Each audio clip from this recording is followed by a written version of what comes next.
Antes de darmos início à nossa fala, primeiramente,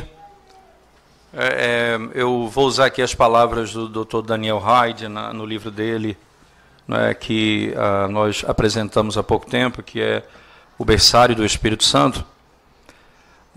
Daniel Hyde diz que não podemos pensar nessa verdade como sendo a quarta marca da igreja, isso é, toda igreja que não tem que não tem o culto inclusivo, isto é, em que os filhos participam do culto junto com os pais, você não pode dizer simplesmente que essa igreja não é uma igreja verdadeira, que ela é ímpia, que ela pratica algo que...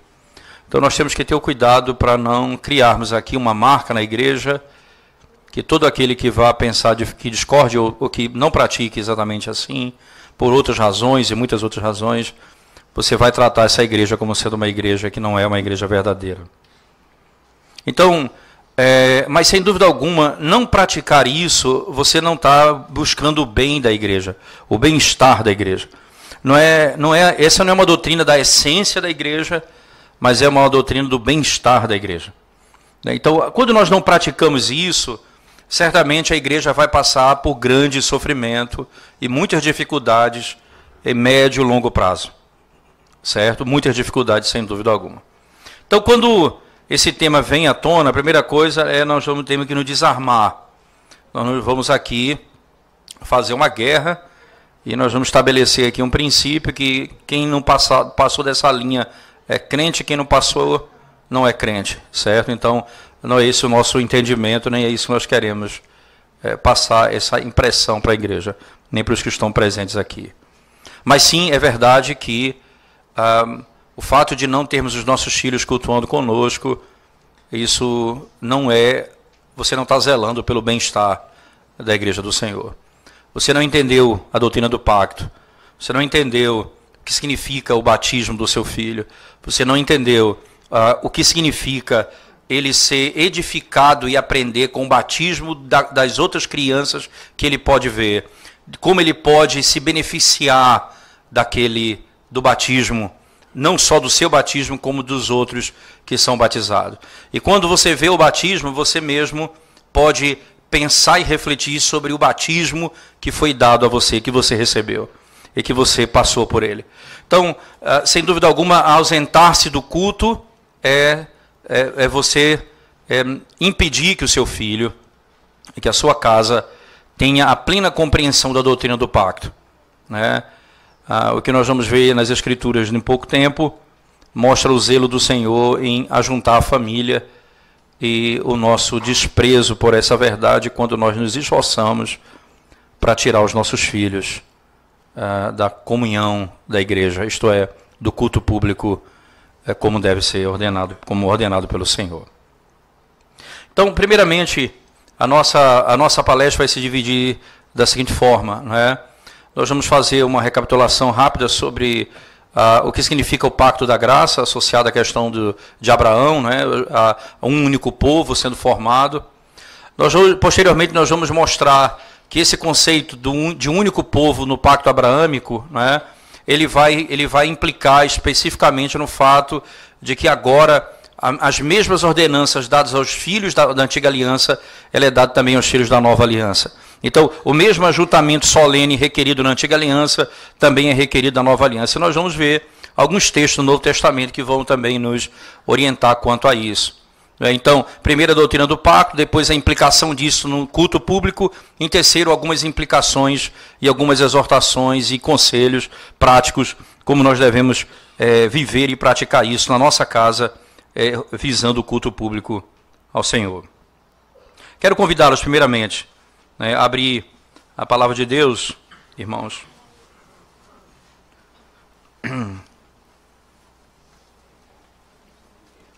Desculpa.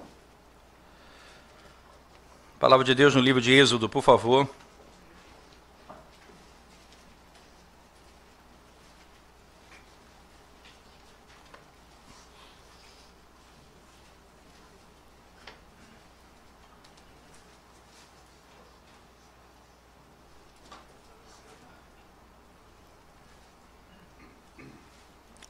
Êxodo capítulo 4, verso 22 e 23, por favor.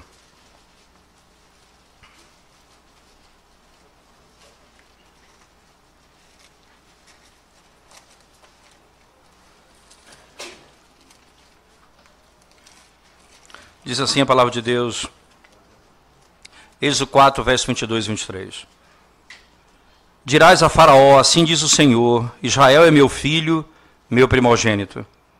Digo-te, pois, deixa aí meu filho, para que me sirva. Mas se recusares deixá-lo ir, eis que eu matarei teu filho, teu primogênito. Deixa o meu filho ir, para que possa me servir. Vamos orar ao Senhor mais uma vez. Ó Deus, nós te damos graças por tua palavra nessa noite, pelo privilégio de refletirmos sobre esse tema. E rogamos ao Senhor a tua graça e direção quando vamos buscar no Senhor, na tua palavra, sabedoria, entendimento, direção para a nossa vida. Ajuda-nos, Senhor, alimenta-nos e consola-nos, conforta-nos e desafia-nos, ó Deus, a vivermos para a glória do teu nome. Em nome de Jesus nós oramos. Amém. No capítulo 2, irmãos, do livro de Êxodo, por favor, você vai encontrar um momento em que, depois de Deus ter feito um grande milagre, não é? Você vai perceber que no capítulo 1, no livro de Êxodo, Deus vai fazer o grande milagre porque Faraó e o seu exército e os seus homens e as parteiras, muitas delas, eram ordenadas a morte dos filhos dos judeus, né? Daqueles que estavam no Egito. E essa matança, não é, ela visava exatamente impedir, não é, que os filhos ou que a nação crescesse ou que eles pudessem de alguma maneira encontrar um momento em que eles seriam até muito mais poderosos do que o próprio Egito. E já estavam assim de alguma maneira, mas ainda não era aquilo que poderia ser. Então, com o objetivo de impedir esse avanço, esse crescimento, no capítulo 1 você vai encontrar, não é, uma declaração direta de Faraó para que os filhos sejam mortos. Você voltar comigo no capítulo 1, por favor. No verso 15 diz assim: o rei do Egito ordenou as parteiras hebreias, das quais uma se chamava Cifra e a outra Puá, dizendo: quando servirdes de parteira às hebreias, examinai, se for filho, matai-o, mas se for filha, que viva. As parteiras, porém, temeram a Deus e não fizeram como lhe ordenara o rei do Egito, antes deixaram viver os meninos. Então o rei do Egito chamou as parteiras e lhe disse: por que fizeste isso e deixaste viver os meninos? Responderam as parteiras a Faraó, não é? Dizendo o seguinte: é que as mulheres hebreias não são como as egípcias, são vigorosas, e antes que lhe chegue a parteira, já deram à luz a seus filhos. E Deus fez bem às parteiras, e o povo aumentou e se tornou muito forte. E porque as parteiras temeram a Deus, ele lhes constituiu família. Então ordenou Faraó a todo o seu povo, dizendo: a todos os filhos que nasceram aos hebreus lançareis no Nilo, mas a todas as filhas deixareis viver. Veja, é uma ação direta, não é, para o crescimento do povo de Deus. E você vai perceber que há um aspecto interessante, porque quando ele ordena a morte dos filhos, imediatamente o Senhor os protege e eles passam a crescer. Mas quanto mais ele planeja a morte dos seus filhos, mais Deus os protege e eles crescem.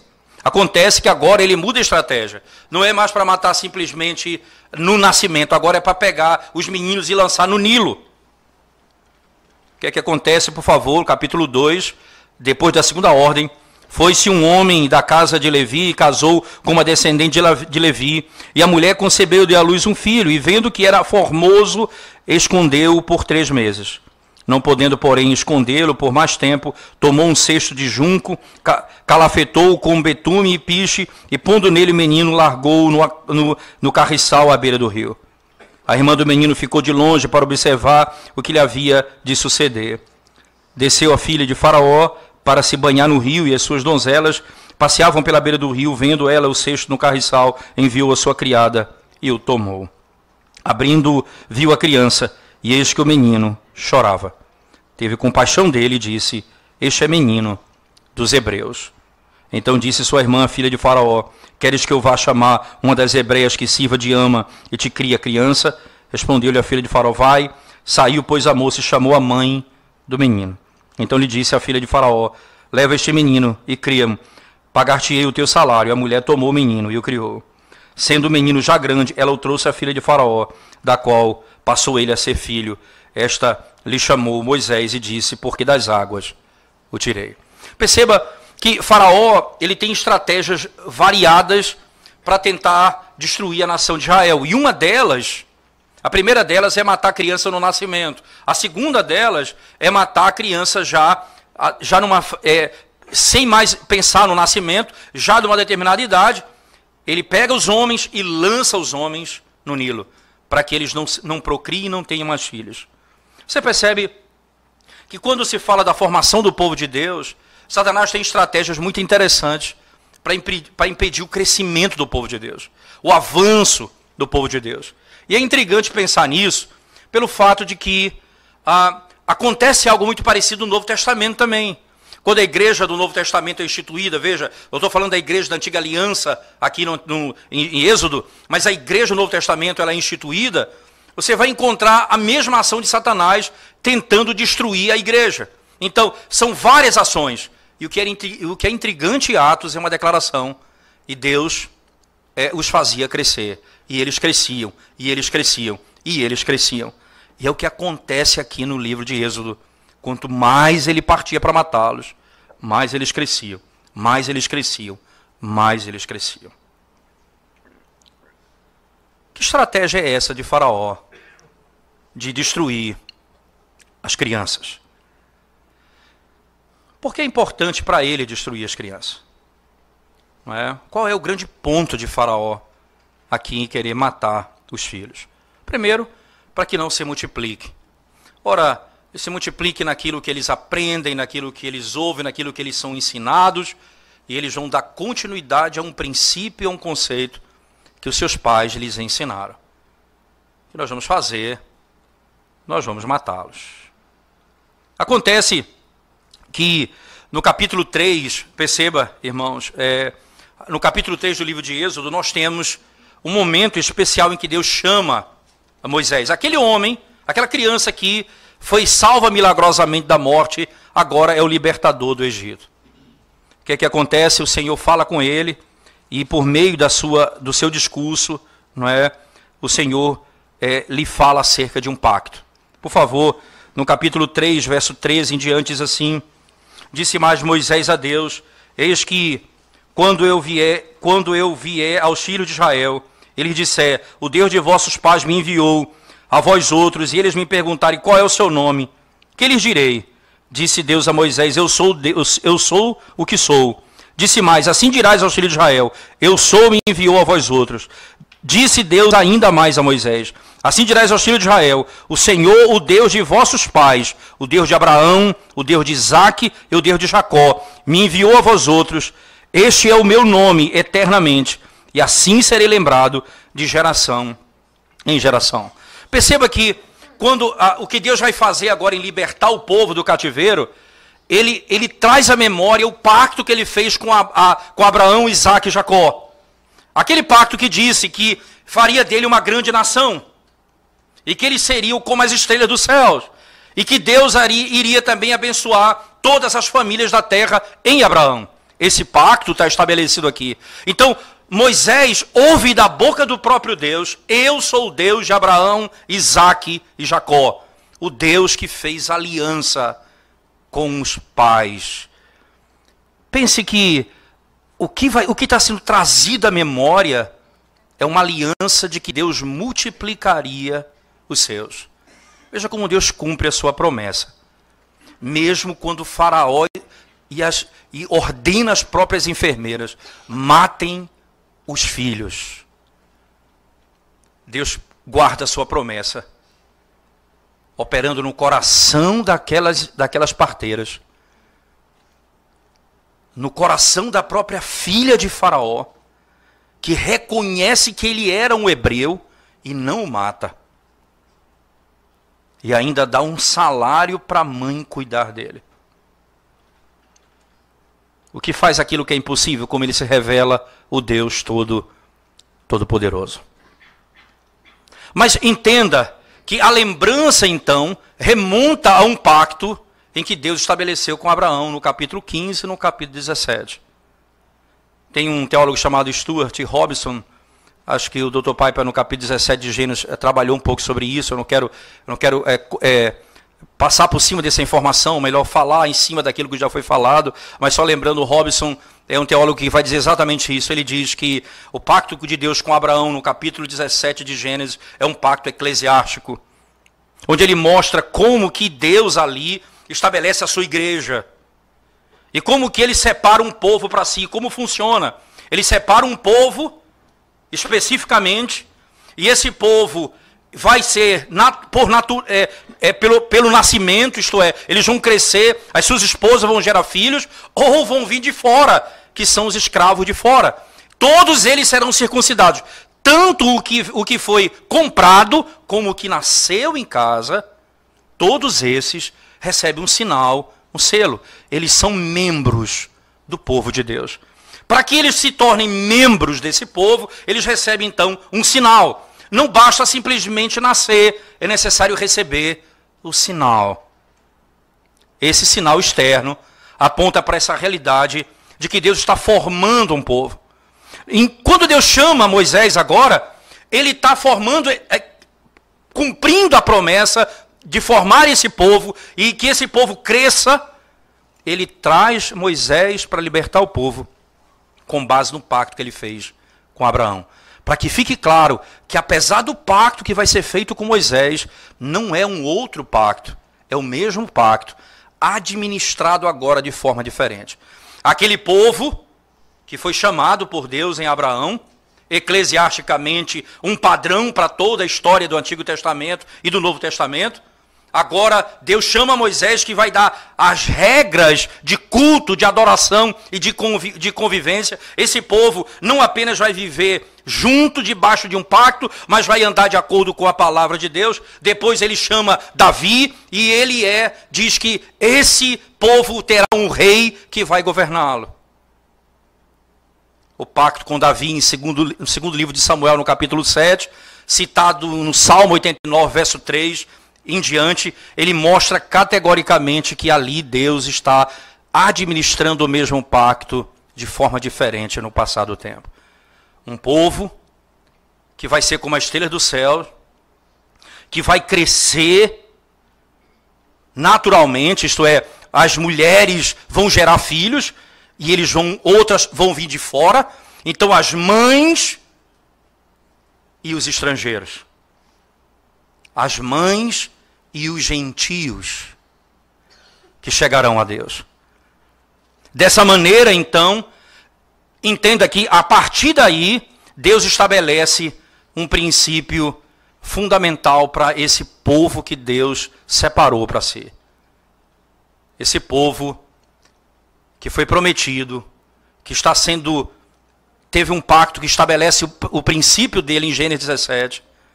Não é? Só para deixar claro um aspecto, só para não passar em branco isso, porque às vezes nós pensamos apenas em Abraão como sendo uma estrutura do pacto na sequência, porque você não vê outros sacramentos antes de Abraão, mas me parece um equívoco quando nós pensamos isso, porque o próprio dilúvio no pacto com Noé é expressado assim na carta de Pedro. Ele expressa o dilúvio como sendo um batismo. E quando o mesmo Pedro fala de Noé, diz que ele era pregador da palavra. E veja, ele pregava aos espíritos em prisão. Então você tem pregação da palavra e você tem o sacramento mesmo em Noé. Agora, ali já não era uma nação. A promessa de uma nação é dada a Abraão. Mas os princípios do pacto, mesmo antes de Abraão, já estão postos ali com Noé.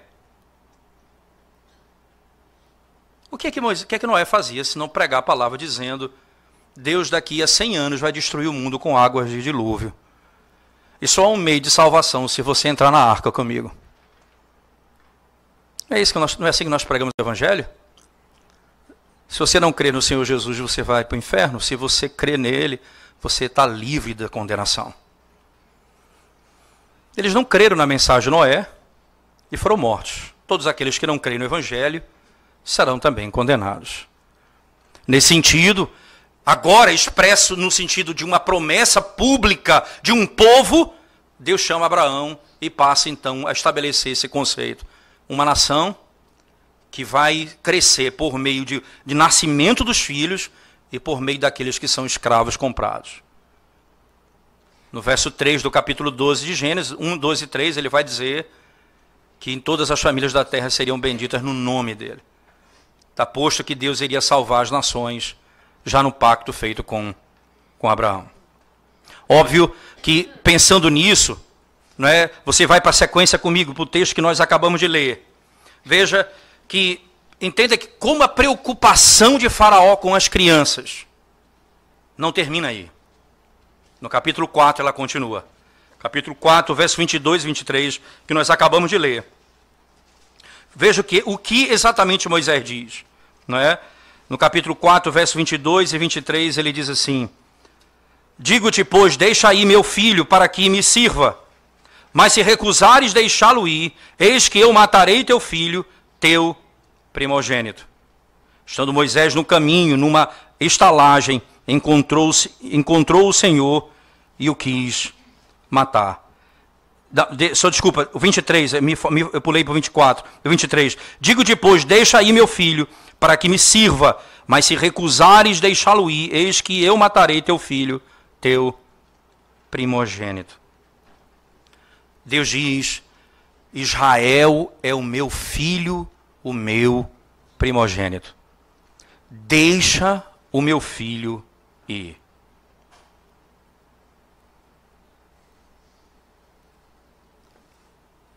O meu filho precisa sair da escravidão para me servir. Qual é exatamente a principal razão deles saírem? Para que eles me sirvam. Para que eles me adorem.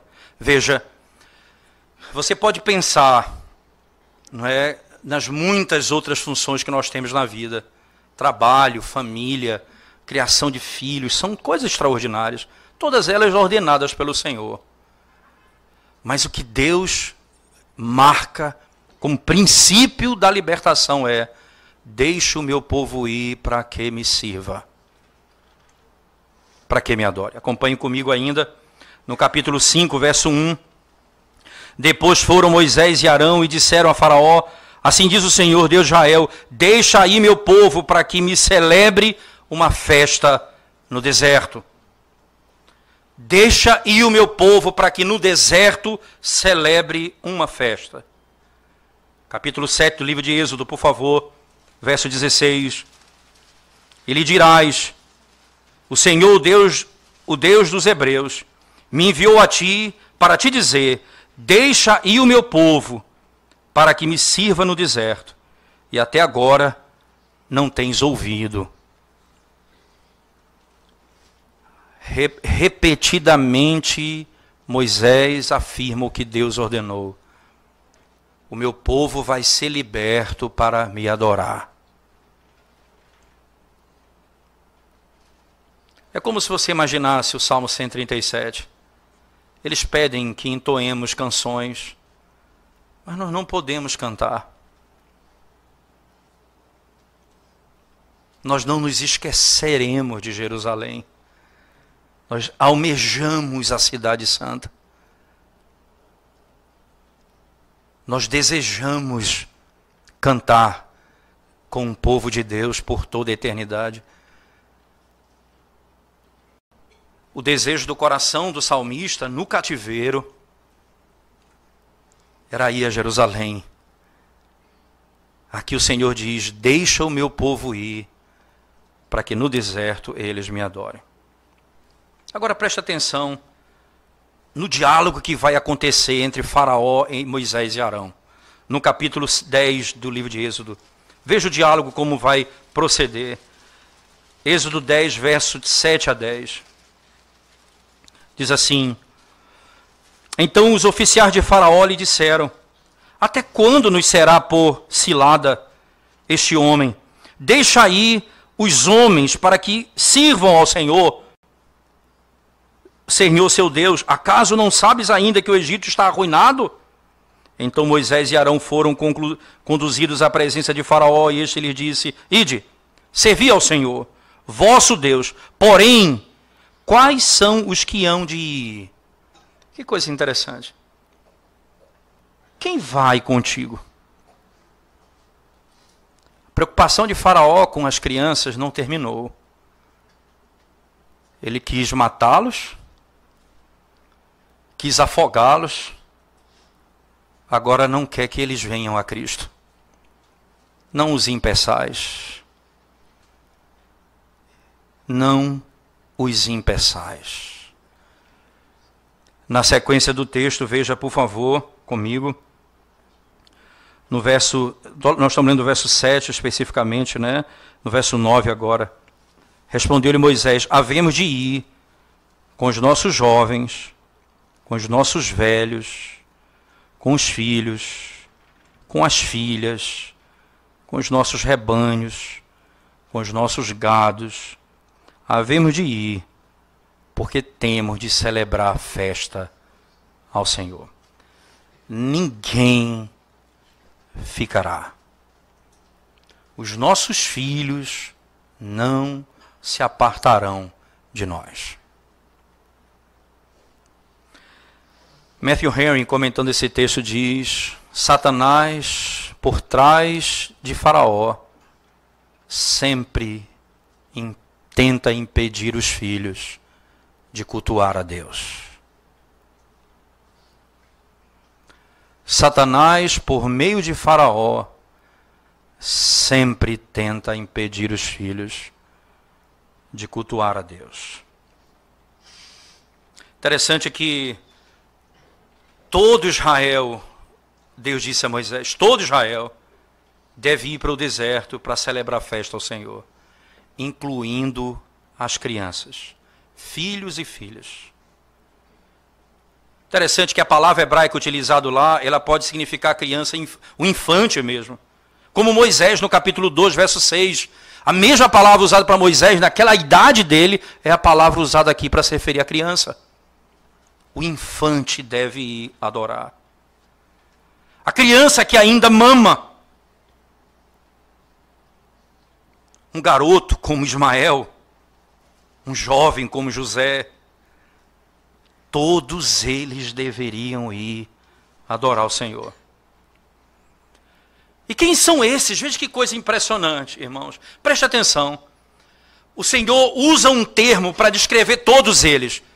Israel é meu filho, o meu primogênito. Então ele passa a dizer, quem é o meu filho? Pai, a mãe, a criança, o menino, a menina, esses são meus filhos. Você percebe que todos eles são tratados como primogênitos de Deus. Como o povo de Deus. E o princípio, então, que se estabelece é para que eles possam me adorar. Para que eles possam servir ao Senhor. Interessante, tem um material escrito por Robert Raymond, que é um livro Contendendo pela Fé, são vários artigos que ele utiliza, e tem um capítulo nesse livro chamado As Crianças no Pacto. Esse é um capítulo, é um artigo de muitos artigos, não é um livro que trata de um tema único, são coletânea de artigos que ele escreveu, e nessa coletânea tem um artigo chamado Crianças no Pacto. Interessante que ele usa exatamente essa expressão. A libertação do povo do Êxodo, não é, do Egito, que é um tipo da igreja do Novo Testamento, diz ele, Deus especificamente, não é, usou uma expressão: lembro do meu pacto com Abraão, Isaque e Jacó. Eu lembro do meu pacto com Abraão, Isaque e Jacó. E ele diz ainda, de novo, através da história de Israel como nação no Antigo Testamento, os profetas traçam a extensão da graça de Deus para a nação por meio da sua fidelidade ao pacto que foi prometido a Abraão. Todas as vezes ele faz referência a esse pacto que Deus faria de Abraão uma nação, um povo para ele. Agora, quando ele liberta o povo do cativeiro, ele diz: esse é o meu povo, esse é o meu filho, esse é o meu primogênito. E esse povo que foi liberto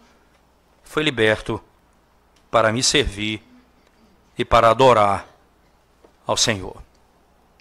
Foi simplesmente para esse fim.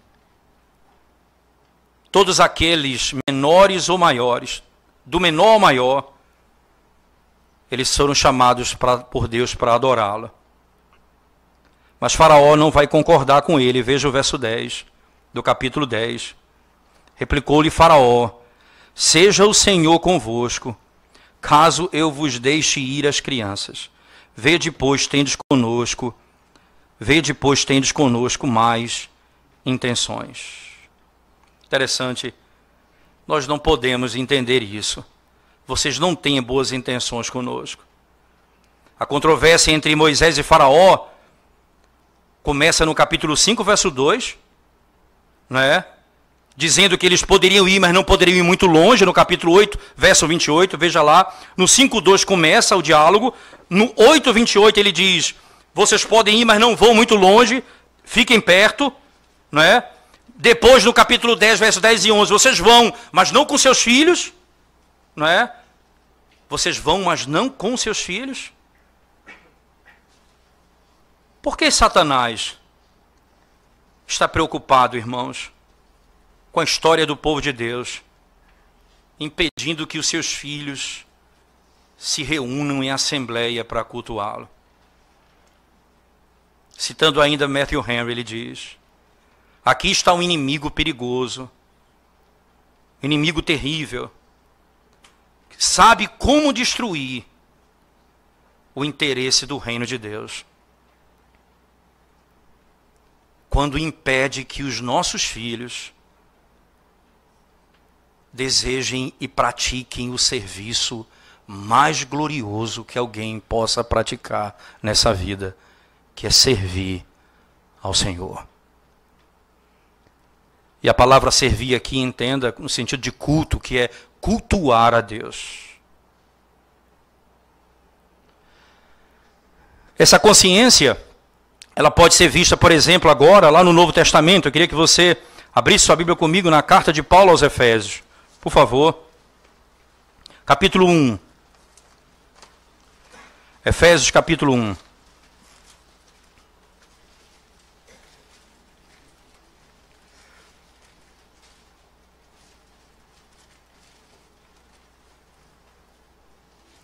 Verso 3, veja só, deixa eu ler do verso 1 e 2 primeiro. Paulo, apóstolo de Cristo Jesus, por vontade de Deus, aos santos que vivem em Éfeso. Então, ele escreve a quem? A quem ele escreve? Aos santos que vivem em Éfeso. E fiéis em Cristo Jesus. Veja o verso 3, por favor, do capítulo 1. Palavra do apóstolo Paulo. Bendito Deus e Pai de nosso Senhor Jesus Cristo, que nos tem abençoado com toda a sorte de bênção espiritual nas regiões celestiais em Cristo.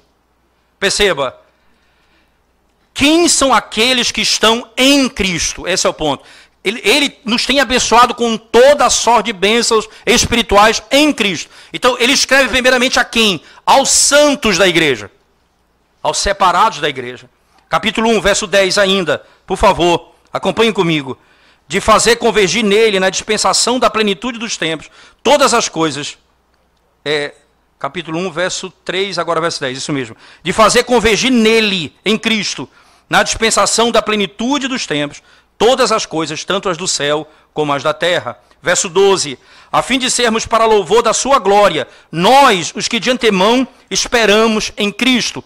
Veja a abrangência que Paulo diz. Nós que esperamos em Cristo. Eu escrevo aos santos da igreja, aos que estão em Cristo e aos que, veja a expressão, nós, os que estamos nele.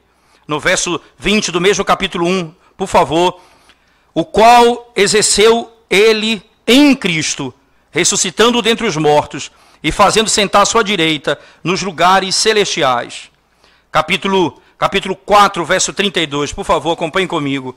4:32, palavras do apóstolo Paulo. Antes sedes uns para com os outros benignos, compassivos, perdoando-vos uns aos outros, como também Deus em Cristo vos perdoou. Em Cristo, em Cristo. Por que essa expressão? Em Cristo. Veja as palavras utilizadas por Paulo. Nós estamos em Cristo, nós estamos no Senhor Jesus Cristo, em Jesus, nós estamos em Cristo nosso Senhor, no Senhor, estamos nele, no amado. Todos são expressões paulinas em Efésios para descrever categoricamente que quando Paulo fala à igreja de Éfeso e à igreja dos Colossenses, ele fala aos santos que estão em Éfeso. Aos santos que estão em Éfeso. Interessante pensar nessa realidade, porque Paulo se dirige dessa forma? Por que ele usa essa linguagem? Primeira coisa que a gente tem que entender, acho que é importante frisar, é que como já foi ensinado aqui anteriormente, nem todo mundo que tem o sinal do pacto é salvo, mas é separado dentre os povos. Quando um filho nasce debaixo da aliança, ele é separado do mundo, ele é santo. Essa é a expressão bíblica. Você cria o seu filho para o Senhor, você ensina a palavra, você educa, você traz à igreja, você instrui na palavra do Senhor. Isso é um princípio claro que a palavra de Deus nos ensina. Mas não significa dizer, porque ele está dizendo, a igreja, os santos, significa que todo mundo na igreja é salvo. Mas porque todos que estão ali foram o quê? Separados pelo batismo e pela profissão de fé, caso sejam adultos, para poder participar da igreja. Assim como em Gênesis 17, o que pertencia ao povo de Deus tinha de ser circuncidado, também aquele que pertencia à igreja do Senhor tinha de ser batizado. Era esse o membro da igreja. Se Paulo está pensando apenas aqui no adulto, é estranho pensar, por exemplo, como no próprio texto, no livro de Efésios, no capítulo 6, ele fala a todos. Veja, se você, só voltando um pouquinho,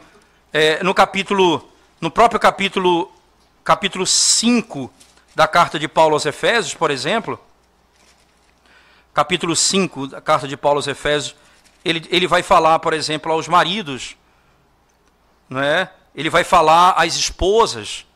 Então esses são os adultos. Quem são esses? Estão em Cristo. Veja, especificamente no capítulo 5, verso 22, ele fala: as mulheres sejam submissas ao seu próprio marido como ao... Veja, com quem ela está em quem? No Senhor. Não é? Veja a sequência, porque o marido é o cabeça da mulher, como também Cristo é o cabeça da igreja, sendo este mesmo o salvador do corpo. Como porém a igreja está sujeita a Cristo, assim também as mulheres sejam em tudo submissas ao marido. 25, maridos, amai vossa mulher, como também Cristo amou a igreja e a si mesmo se entregou por ela. Você percebe o padrão de Cristo a mulher vai fazer isso em Cristo, o marido vai fazer isso em Cristo. Não para aí. No capítulo 6, agora ele volta para os filhos e diz, verso 1, filhos, obedecei a vossos pais no Senhor. Que coisa interessante. Ora, irmãos, ele está falando aos santos da igreja. Se ele está falando aos santos da igreja, os santos estão presentes ali. E os santos, a quem ele se refere, os que estão em Cristo, isto é, separados, receberam o selo do batismo, estão presentes na igreja do Senhor.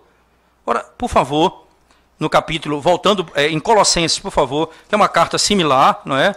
Colossenses capítulo 4, verso 16, veja as palavras do apóstolo Paulo. E uma vez lida esta epístola perante vós, providenciai, porque seja também lida na igreja dos Laodicenses, a dos de Laodiceia, lede-a igualmente perante vós. Essas cartas eram lidas à igreja, aos colossenses, essas cartas eram lidas ao povo, no culto público. E ele então se dirige às crianças no culto e diz, filhos, obedeçam seus pais. Porque separados, veja, O mesmo princípio, esse povo que foi separado pelo Senhor, recebeu a marca da circuncisão e agora liberto do cativeiro egípcio, recebe uma ordem para que todos possam adorá-lo, do maior ao menor. Nenhum filho ficará para trás, nenhum filho será deixado para trás, todos estarão diante do Senhor, adorando-o. E Paulo faz isso com muita clareza no texto.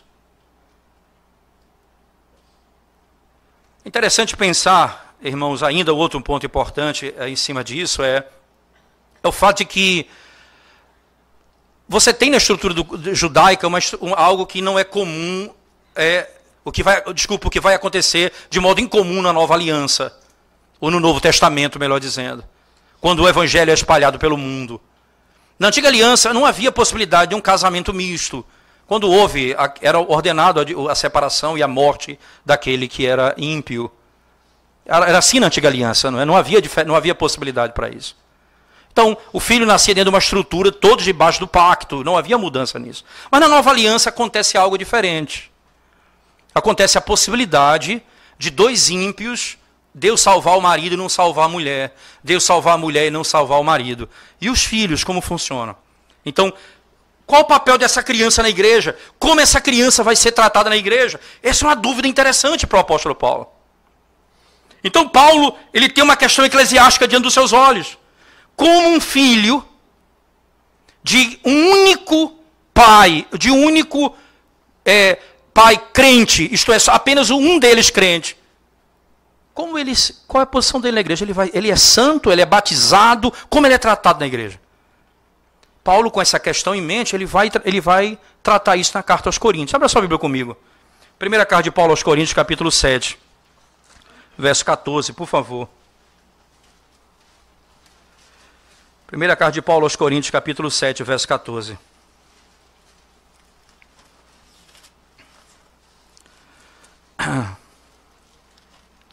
Diz assim a palavra de Deus.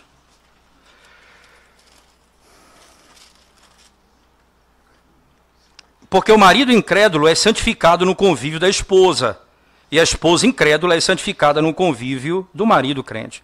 De outra sorte, os vossos filhos seriam impuros, porém agora são santos. Que coisa interessante. Então eu tenho aqui, irmãos, a discussão isso é tão sério, o papel do filho, qual a situação do filho no corpo de Cristo, que Paulo vai tratar com isso numa exceção, num caso que não era previsto na Antiga Aliança.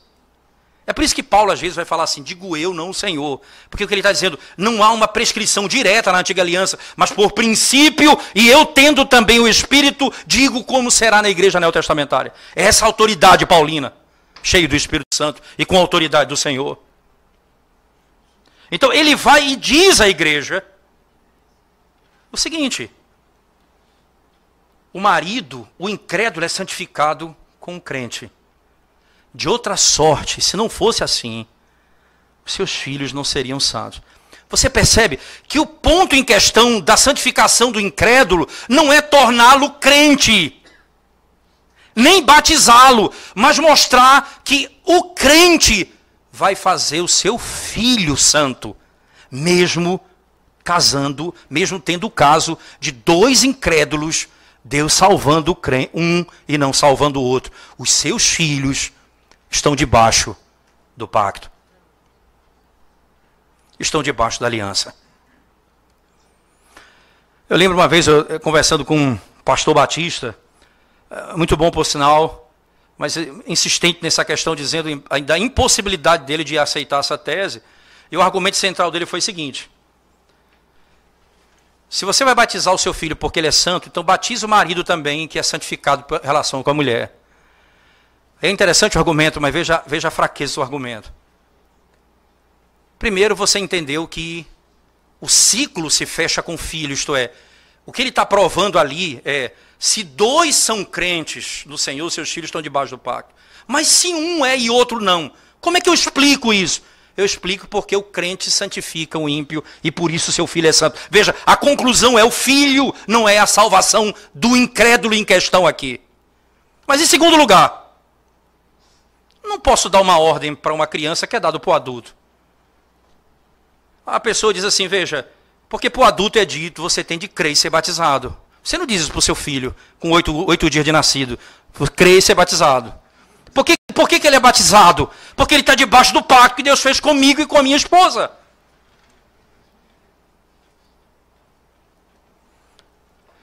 Consequentemente, ele é santo. Ele é separado. Você imagina você pegar esse argumento e levar as últimas consequências. Paulo disse assim, todo aquele que não trabalha não deve comer. Então seu filho deve morrer de fome, porque ele não trabalha. Você percebe? Você não pode pegar o argumento dado a um adulto e aplicar a uma criança. Não é esse o princípio da revelação bíblica. O princípio é outro. Aqui o que está sendo dito é exatamente isso. Ele é santificado pelo fato de que, para mostrar que mesmo tendo o incrédulo em casa, o crente santifica o filho e ele é santo. Santo como? Santo como os Éfesos, que Paulo escreve dizendo, aos santos que estão em Éfeso. Quem são os santos? Os que foram batizados, separados. E o que eles fazem? Estão diante de Deus, ouvindo a palavra de Deus. Os seus filhos, além de todas as coisas, estão reunidos no culto público, ouvindo a palavra de Deus. Filhos, obedeçam seus pais. Eu lembro de a minha Aninha, hoje com 7 anos, 8 anos. Porque se ela tivesse 7, eu tinha menos 1 ano, eu estava mais jovem, então essa é uma bola de neve, ao contrário. 8 anos. Quando nós começamos aqui na igreja, eu sempre pregava, como sempre eu pego expositivamente sequenciado, né? Então nessa época eu estava pregando em Êxodo, eu lembro. Já tem um tempinho, né? Já estamos no Deuteronômio, né? Então eu estava pregando em Êxodo, eu lembro bem, foi bem interessante, porque aí lá vem Ana, Eudália falou, Paulo, Aninha, eu estou dizendo a ela que ela deve obedecer porque está escrito na Bíblia. E ela disse para mim que não está não, porque o pastor é o pai dela, e o pai dela disse que não falou isso na igreja, o pai dela falou assim, ela disse para mim, Aninha, meu pai disse, Moisés, libertação do cativeiro egípcio, salvação, povo de Deus, é isso que eu tenho aprendido na igreja. Hoje ela tem 8 anos. Você imagina, isso tem uns 3 a 4 anos atrás. Ela sabia o que estava sendo pregado. Aí eu abri a Bíblia, ela não sabia ler, obviamente. Abri a Bíblia e disse, você não confia no papai? Veja que está escrito na palavra de Deus em Efésios 6. Filhos, obedeçam seus pais. Esse é um mandamento com promessa. Então você tem que obedecer sua mãe. Se a sua mãe falou, é verdade, você tem que obedecê-la. Aí disse, então está na Bíblia mesmo. Eu tenho que obedecer meus pais. Você percebe que nós imaginamos que nossos filhos não têm condições. Estão lá. Paulo fala, aplicando a eles o Evangelho. Filhos, obedeçam seus pais. Mas antes ele falou de predestinação. No capítulo 1. Falou da obra de Cristo que morreu e ressuscitou e foi dado à igreja. Paulo falou da salvação, da obra da redenção no capítulo 2, verso 1 a 10. Estávamos mortos nos nossos delitos e pecados. Paulo falou de 2 povos que ele fez um, gentios e judeus, no verso 11 em diante. Fala dos dons. Fala do Espírito.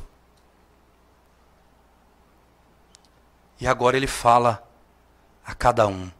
Marido, mulher, filhos, pais, patrão, empregado. Revistam-se da armadura de Deus. Se você quer obedecer o seu pai, revista-se da armadura de Deus. Revista-se de Cristo. Os seus filhos. estão ouvindo o Evangelho.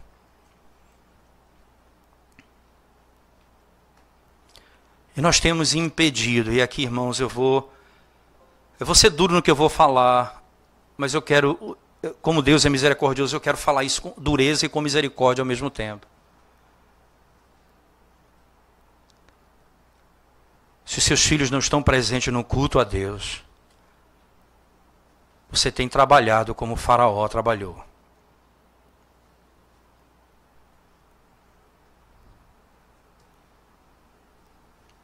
Você tem impedido seus filhos de vir a Deus. Vocês têm negado aos seus filhos o batismo para que eles sejam chamados de santos, separados. Vocês têm negado aos seus filhos o culto público, porque é um elemento importante dizer também. As pessoas pensam que a professora lá atrás, ela vai ter autoridade para pregar. E aí é engraçado que algumas igrejas, para poder fazer o círculo ao redor disso aqui, eles criaram um sistema de botar pastores para pregar para as crianças. Veja bem, se os pastores pregam lá, por que não pregam aqui?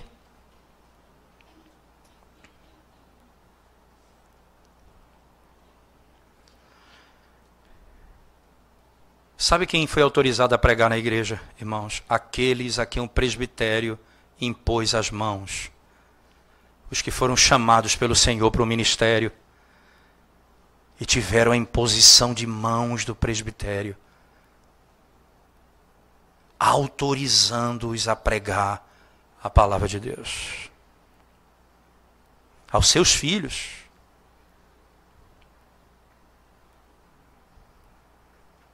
Eu não estou desmerecendo os professores que estão ensinando. Estou dizendo que eles não receberam do Senhor a autorização para pregar na hora do culto.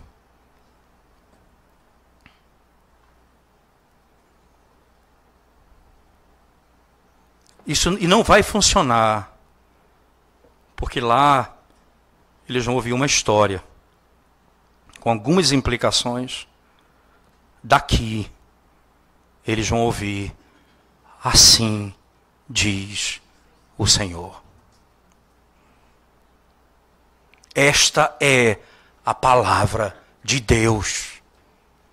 Receba como palavra de Deus.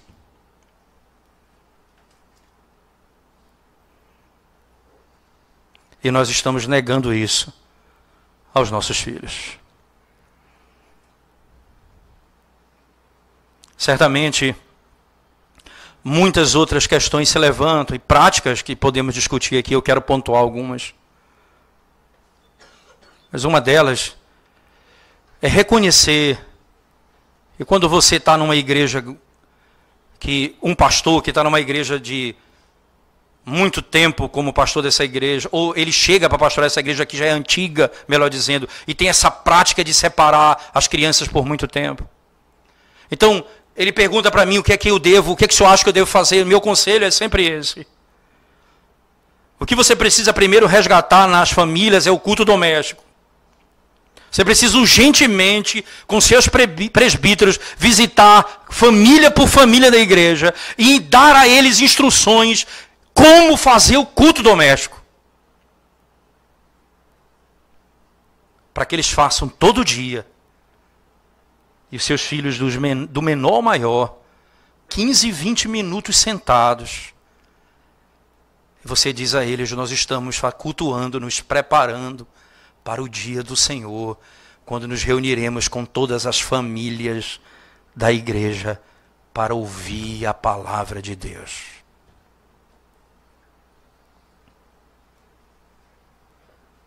A primeira coisa que eu diria: restaure o culto doméstico no seu lar.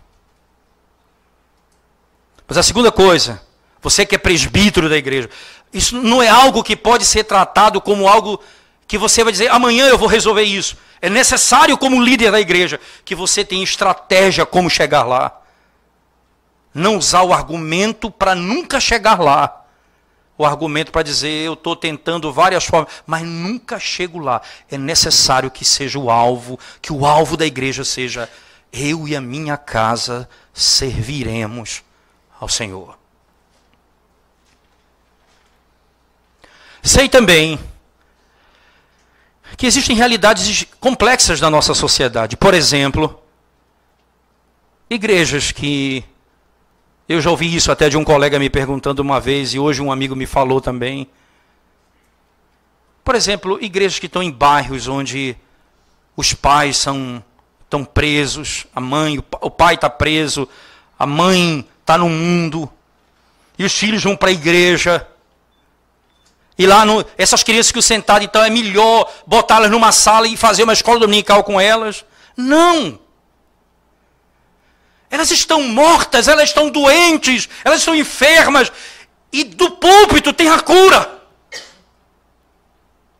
É da igreja que tem a cura para elas.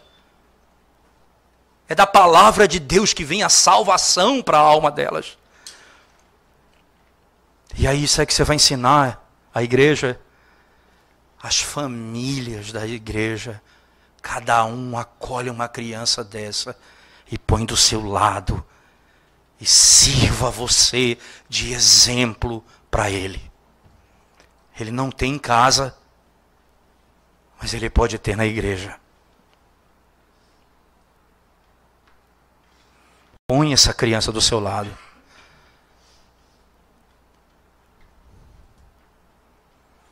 E certamente nós poderemos ver grandes transformações no nosso meio. Mas você que pertence à igreja, cuja ênfase no culto não exclui os filhos, ouvindo a voz de Deus como Moisés compreendeu isso. Ninguém ficará, todos sairão e servirão ao Senhor juntos. Vocês têm um privilégio de ver todo domingo o salmo sendo cantado, a palavra sendo pregada, o sacramento sendo administrado. E seus filhos, eu vejo isso com a multidão de crianças que tem na nossa igreja no domingo. Eu vejo isso na ceia. A criança quer pegar o pão, quer pegar o vinho. É a hora de você instruí-la. É a hora de você dizer a ela: o que é isso? Esse é o sinal que Deus nos deu. Esse é um sacramento que o nosso Redentor deu a vida por nós e nos arrancou da morte. E Ele é quem nos supre, nos alimenta, nos conforta e nos concede a graça de caminhar. Ele é o nosso Senhor. Ele deu a vida por nós. É hora de você dizer para Ele: eu trouxe você um dia no meu braço para receber o sinal do batismo. Eu anseio o dia em que verei você andando por esse corredor para professar sua fé publicamente. Então assentar-se à mesa com os irmãos e ser chamado de santos. Porque já são pelo batismo, agora já não são nenhuma segunda categoria de santo. Eles são santos, mas agora professam a sua fé.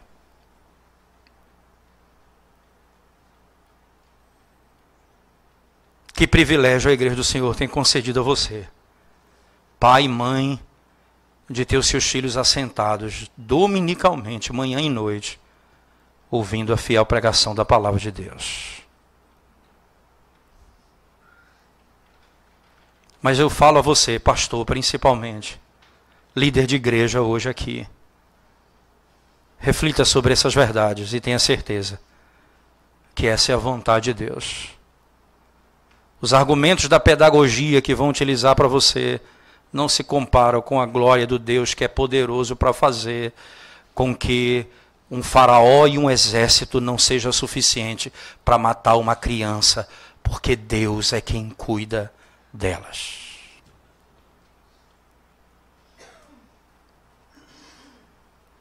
e Ele abrirá o entendimento dos seus filhos para poder ouvir e compreender no tempo determinado a palavra de Deus. Vamos orar ao Senhor mais uma vez. Ó Deus, nós te damos graças por esse momento em que podemos refletir sobre tua palavra, reconhecendo, ó Deus, a nossa pequenez, a nossa incapacidade, as nossas falhas na criação dos nossos filhos. Nós te damos graças acima de tudo, porque temos o privilégio de trazermos os nossos filhos e tê-los assentados ao nosso lado, cultuando ao Senhor, cantando os salmos ao Senhor, ouvindo a palavra do Senhor, vendo os sacramentos do Senhor, e assim conhecendo ao Senhor de todo o coração. Abençoa os nossos filhos, Senhor, pelo amor do teu nome. Que a tua palavra penetre nos seus corações e os salve, e que eles vivam para a glória do teu nome. Abençoa o teu povo, todos os irmãos aqui presentes, que com sabedoria possam viver essa realidade e aplicá-las na sua vida e na igreja, para a glória do teu nome. Em nome de Jesus. Amém.